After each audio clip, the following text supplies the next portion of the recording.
So welcome back to my YouTube channel और ये part two है कि how to draft civil suit part two है। तो हमने पहले पार्ट में ये देखा था कि हमने ये ये चीज़ें देखी थी कि undertaking for E filing, undertaking for deficit court fees, memo parties, और यहाँ तक हमने देखा था। और सेकंड पार्ट में हम सीरियल नंबर 5 को कवर करेंगे और ये हम कर पाएंगे। तो हम स्टार्ट करते हैं। ये हमने लास्ट वीडियो में देख चुके हैं हम।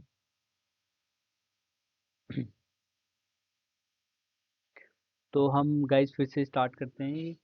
अ, तो अ, तो दोस्तों ये तो आपने देखा होगा कि ये चीज़ रिपीट हो रही है। और in the matter of Mrs X versus Shrimati Y, ये भी चीज़ रिपीट हो रही है। तो दोस्तों ये मैं बता दूं कि ये इम्पोर्टेंट है कि कोई भी सूट में ये जो चीज़ होती है, हमारी मेन चीज़ होती है, वो अभी तक हमने सीखा कि मेमो पार्टी कैसे बनती है, कोर्ट फीस के लिए क्या होता है, हमें अंडरटेकिंग दे रहे हैं, अंडरटेकिंग फॉर ई फाइलिंग। ये तो चलो ठीक है, ये रिपीट होती है, सेम रहती है हर सूट में ना। और हम ये देखेंगे, ये मेन चीज़ है, तो इसको ध्यान से देखिए। तो हम क्या मांग रहे हैं वो हमें लिखना होता है कि suit for permanent and mandatory injunction, suit for permanent and mandatory injunction including directions to relocate water tank permanently. हमें मैं बता दूं आपको कि लास्ट स्टोरी जो थी हमारी सेम स्टोरी है, वही स्टोरी है। हम चाहते हैं कि जो छत पर जो टैंक्स रखे हैं हम उसे रीलोकेट कर सके और वहाँ पे रिपेयर कर सके, पर श्रीमती वाई ऐसा करने नहीं दे रही है। जो कि वो भी एक ऑनर है उसी बिल्डिंग में, पर वो एक सेकंड या थर्ड फ्लोर की ऑनर है। और श्रीमती एक्स जो है टॉप टॉप फ्लोर की, फोर्थ फ्लोर की जो है ऑनर है। हम चाहते हैं कि रिलोकेट की जाए और कैरी स्ट्रक्चरल रिपेयर्स रिपेयर्स करने के लिए हम बोल रहे हैं। और रेस्ट्रेन फ्रॉम दी हरासमेंट ना हो, हमारी ट्रेसपास ना हो हमारी बिल्डिंग पे, और सेफ गार्ड किए करें प्लेंटिफ की प्रॉपर्टी राइट्स और residential safety by locking the rooftop gates. हम चाहते हैं कि छत पर लॉक लगा दिया जाए। इससे क्या होगा, प्लेंटिफ कोई भी अननेसेसरी एक्सेस नहीं कर पाएगा, कोई भी जो फ्लैट ऑनर्स है वो ही जा पाएंगे। तो हमारा ये इस तरह से हम ड्राफ्टिंग करते हैं। ये हमारी स्टार्ट हो गई है। हम यहाँ पे मोस्ट रिस्पेक्टली सोथ लिखते हैं और यहाँ से हम स्टार्ट करते हैं। पहले पॉइंट में हम जनरली ये लिखते हैं कि प्लेंटिफ के बारे में हम बताते हैं कि प्लेंटिफ एक, जनरली हम पहले पैराग्राफ में प्लेंटिफ के बारे में बताते हैं। प्लेंटिफ एक लॉफुल ऑनर है। वो ऑक्यूपाई किया हुआ है उसने फ्लैट नंबर एक्सेस, जो भी फ्लैट नंबर है, situate apartment, pocket number, sector Dwarka sector, ये हमने पूरा वो बताया कि कहाँ रहता है प्लेंटिफ। रिसाइड्स विद फैमिली, ठीक है, अपने फैमिली के साथ रहता है। हमने बताते हैं कि थोड़ा बैकग्राउंड भी बताते हैं कि प्लेंटिफ क्या है, होम मेकर है और लो अबाइडिंग सिटीजन है। और हम बताते हैं कि सभी लीगल राइट्स हैं उसके पास, और वो इंटरेस्ट है इन दी सेड प्रॉपर्टी में। तो ये हमने बैकग्राउंड बताया। इसमें यहाँ से लेकर हमने प्लेंटिफ का बैकग्राउंड बताया कि प्लेंटिफ कहाँ रहती हैं और किसके साथ रहती है, क्या करती हैं, और वो लीगल राइट्स उसकी जो हैं प्रॉपर्टी के रिगार्डिंग, उन्होंने बोला कि उनके पास सभी है। अब हम यहाँ से इसी पैराग्राफ में हमने थोड़ा बताया है कि हमने काफ़ी रिप्रेजेंटेशन दिया है, रिक्वेस्ट किया है और डिपेंडेंट्स को कि वो न्यूसेंस या हरासमेंट ना करे, पर कोई एक्शन नहीं लिया गया फ्रॉम द अथॉरिटीज़। और तो हमें बताया कि plaintiff has been left with no other efficacious or alternate remedy. उनके पास कोई भी रेमेडी नहीं बचती other than to approach this honourable court. देख रहे हैं गाइस, हम क्या बता रहे हैं कि इसमें प्लेंटिफ के बारे में बताया, प्लेंटिफ ने क्या क्या किया, उन्होंने रिक्वेस्ट की पर नहीं हुआ, तो उनके पास कोई चारा नहीं बचा, तो ऑनरेबल ऑनरेबल कोर्ट के सामने ये रिलीफ लेने आए हैं। सीकिंग क्या, परमानेंट और मैंडेटरी इंजंक्शन। हम चाहते हैं कि हमें परमानेंट और मैंडेटरी इंजंक्शन हमारे फेवर में दी जाए। तो हम क्या करते हैं, जो हम चीज़ें बोलते हैं कि भाई हमारे पास लीगल राइट्स हैं, तो उसके सपोर्ट में हम कुछ डॉक्यूमेंट्स हम देते हैं।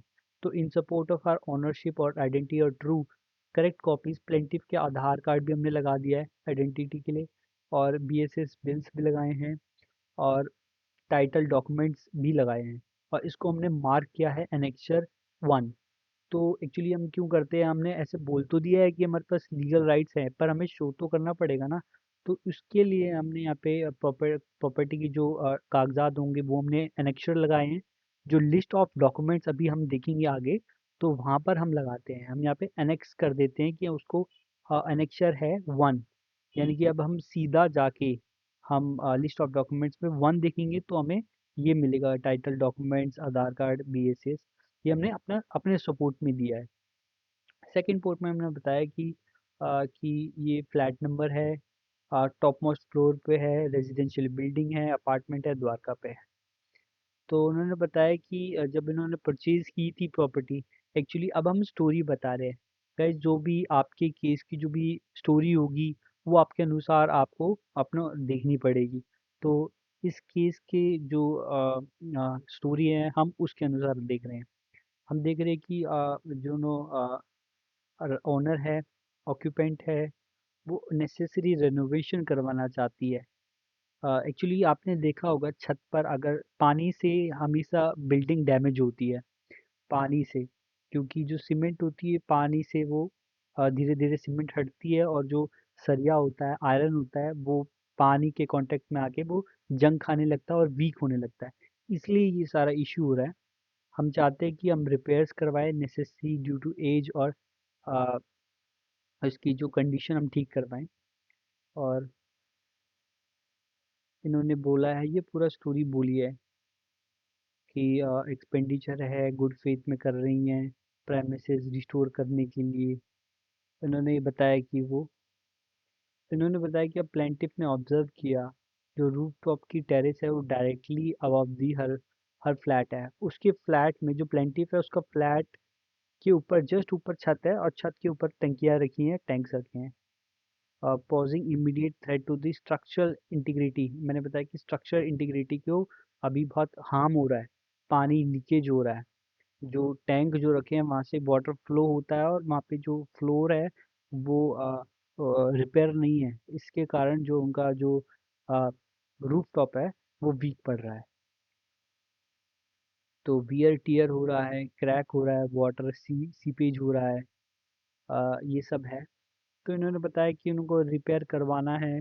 प्लेंटिफ ने सभी से रिस्पेक्टफुली रिक्वेस्ट की कि टेम्परेरी रिमूव की जाए, और वो ताकि क्योंकि रूफटॉप जो टैंक्स रिमूव हो सके और वो रिपेयर करवा सके। सभी ने बोला ठीक है, पर D1 और D2 विलफुली ने रिफ्यूज कर दिया कंप्लाई करने से, राइट। D1 ने D1 एक्चुअली RWO की कोई मेंबर है, एक मेंबर है, और D2 जो है हर हस्बैंड, उसके जो हस्बैंड है वो पुलिस कांस्टेबल है। तो उन्होंने मना कर दिया कि नहीं हम टैंक नहीं कर रहे। यही चीज़ विवाद है, पूरे केस में यही विवाद है कि D1 और D2 जो हस्बैंड वाइफ है इन्होंने अपनी टैंक्स को रिमूव करने से मना कर दिया, और उनके साथ हाथापाई करी, कलेक्टिवली मिसयूज देयर इन्फ्लुएंस और अथॉरिटी, और हैरेस किया। D2 along with his son, D2 जो उसके D1 के हस्बैंड है, उन्होंने अपने सन के साथ जो है इन्होंने क्या डिस्ट्रॉय किए flower pots, planters lawfully placed by the plaintiff on the rooftop पे प्लेंटिफ ने गमले वगैरह रखे हुए थे, वो सब तोड़ दिया उन्होंने। तो हमने बोला कि हम क्यों कह रहे हैं, हम तो अब इसको सपोर्ट करने के लिए हम ऐसे ही कुछ बातें नहीं कर सकते। हम इसकी सपोर्ट के लिए हम यहाँ पे हम चीज़ें रखेंगे। ट्रू कॉपीज ऑफ फोटोग्राफ्स, हमारे पास फोटोग्राफ्स है, वीडियो एविडेंस है, और छत पे जो है सीसीटीवी कैमरा लगा हुआ है, तो वीडियो एविडेंस भी है सैड एक्ट की कि उन्होंने मिसबिहेव किया है, और हमने उसको नाम दिया है एनेक्चर 2। हम ये लिखते हैं are annexed herewith and collectively marked as air 2, annexure 2। तो D1 एक फिर से बताया कि ऑनर है, रिस्पॉन्सिबल है। ये बोला कि फ्रिक्वेंटली ओवरफ्लो करता है, कंटिन्यूसली सीपेज हो रही है, लीकेज हो रही है। हम ऐसे हम ड्राफ्टिंग करते हैं, जो भी केसेस है हम उसमें एक्चुअली हम ड्राफ्ट करने से ये ड्राफ्ट आएगा। मैं यहाँ पे ओवरव्यू दे रहा हूँ कि कैसे एक ड्राफ्ट होता है। तो हम इसमें बोला है कि इमेज हमने दी है कि water tank along with overflow जो होता है। भाई ओवरफ्लो हम कह रहे हैं तो हमने फोटो भी ली हुई है। डैमेज्ड पार्ट, रूफ टॉप का डैमेज पार्ट भी लिया हुआ है। Deliberate act of omission commission of D1 और her husband including refusal relocate करने से मना किया है। तो ये सीपेज की इमेजेस लगाई हुई हैं एनेक्चर 2। ऐसी जो भी हमारे पास एविडेंस है हम उनका एनेक्चर बनाते रहेंगे। जो भी हम चीज़ें कह रहे हैं उसको सपोर्ट के लिए हम एनेक्चर लगा रहे हैं, क्योंकि जो एनेक्चर होते हैं ये हमारे एविडेंस है, इससे इजी हो जाता है। RWA जो D3 हमने बनाया हुआ है वो एक्चुअली ये भी रिस्पॉन्सिबल है, ड्यूटी बाउंड है to ensure proper maintenance of common area, ensure compliance with rules and bye laws.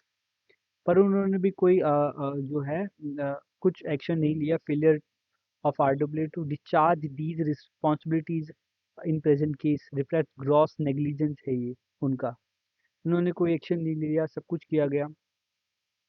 RW ने स्टैट्यूटरी और मोरल ऑब्लिगेशन है उनकी, नीदर कोई डायरेक्शन भी ना दिए नहीं दिए और रिलोकेशन के लिए कुछ भी नहीं किया। ऐसे हमारा ये ड्राफ्ट हो रहा है। हम सब कुछ बता रहे हैं कि जो भी हमारी कहानी है वो हम सब बता रहे हैं। हमने बताया कि बोनाफाइडली जो है वो अपने लीगल राइट्स को वो करना चाहती है, improper placement of water tank.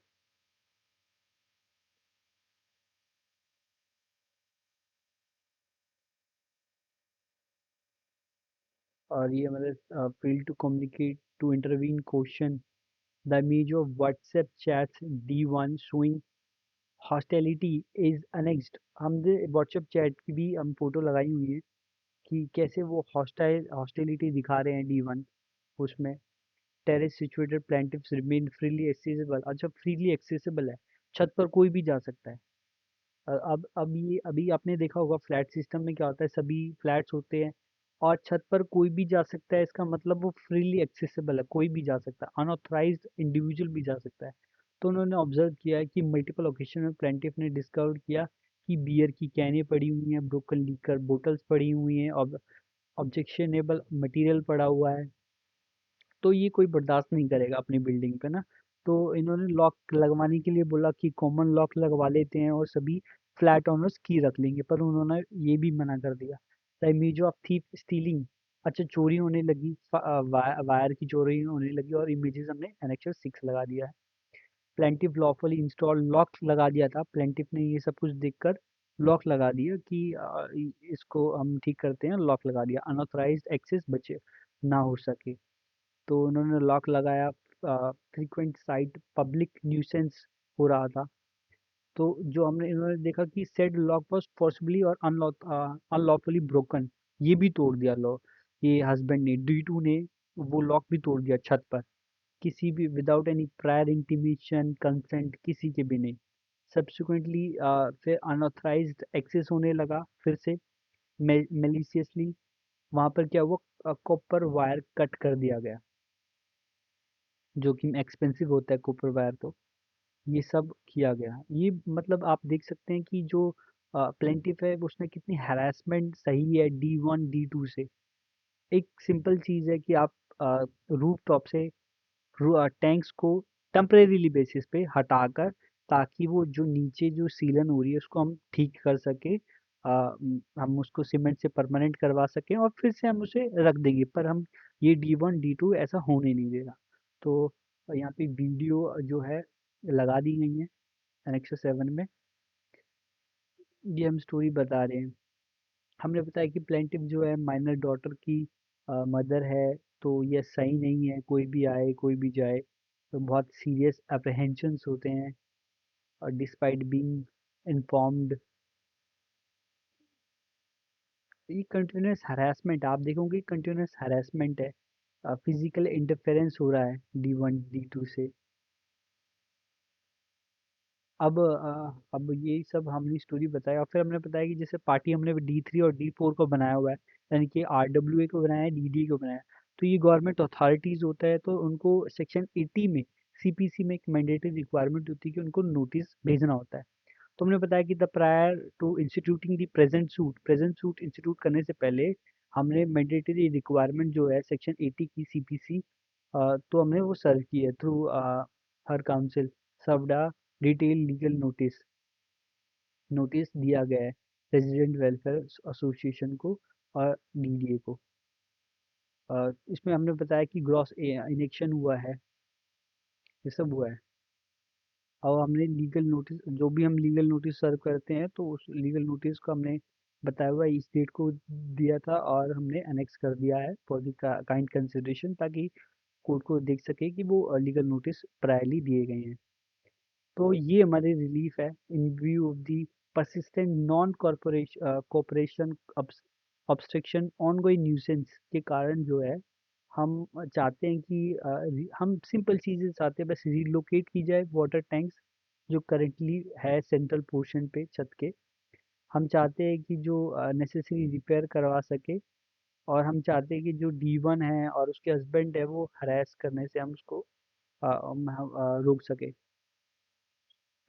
हम कोर्स ऑफ एक्शन बता रहे हैं, कोर्स ऑफ एक्शन यानी कि हम एक्शन लेने के कब काबिल हुए।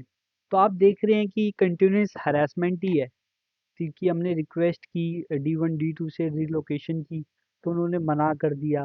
अ, ये सीरियस स्ट्रक्चरल कंसर्न है।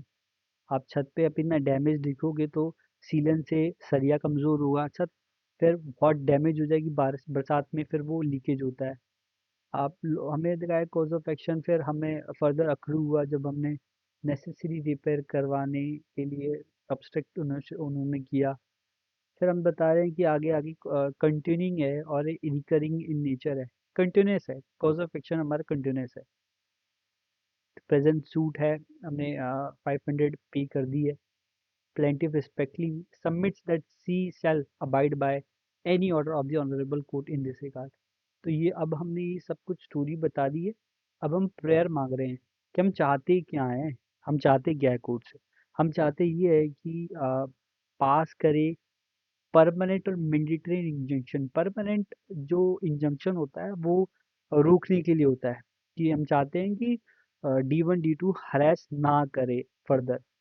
परमानेंट इंजंक्शन रोकना होता है, मैंडेटरी इंजंक्शन पॉजिटिव होता है, जो हम बोलते हैं कि इसको ये डायरेक्शन दी जाए कि वो अपने वाटर टैंक्स को रिमूव करे, ये पॉजिटिव होती है। ये करने के लिए बोला जाता है, और ये ना करने के लिए। Directing D1 D2 to permanent relocate water tanks presently, ये वही है। हम चाहते हैं कि नेसेसरी जो रिपेयर्स करवा सके, हमने जो भी चाहते हैं वो हमने लिख दिया है।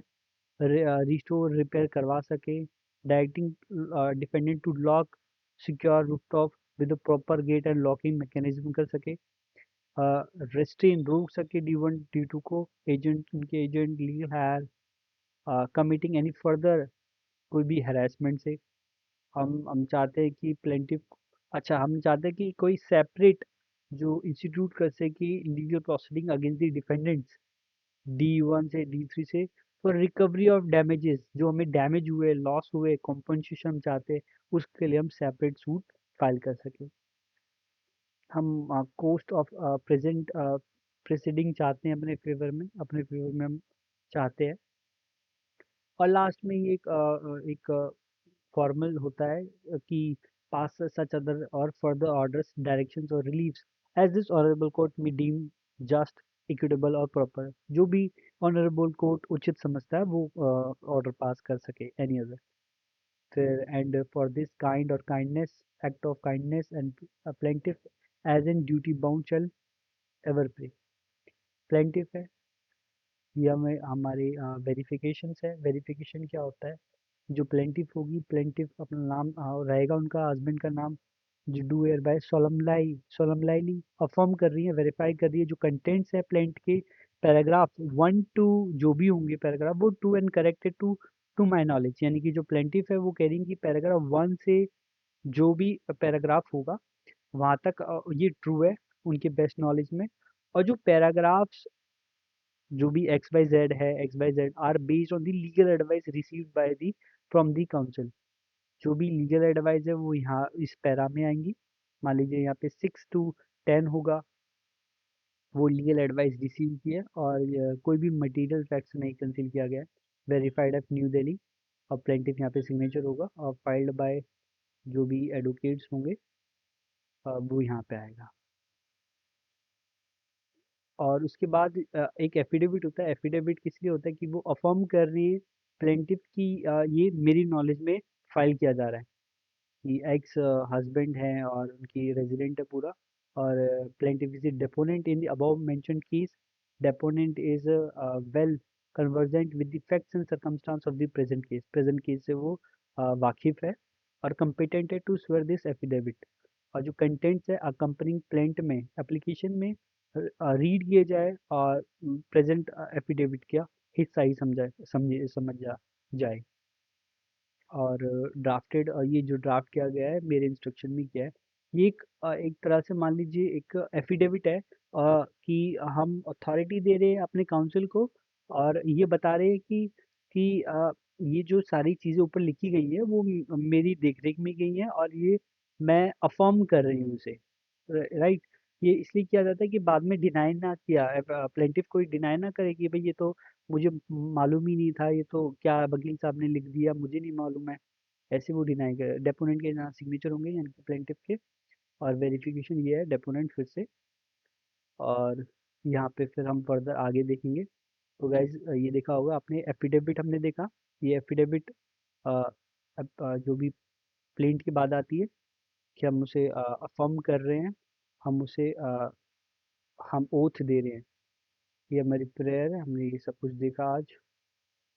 तो गाइज आपने देखा होगा, और नेक्स्ट वीडियो में हम इसके फर्दर हम कंटिन्यू करेंगे। Hope you like it. Thank you.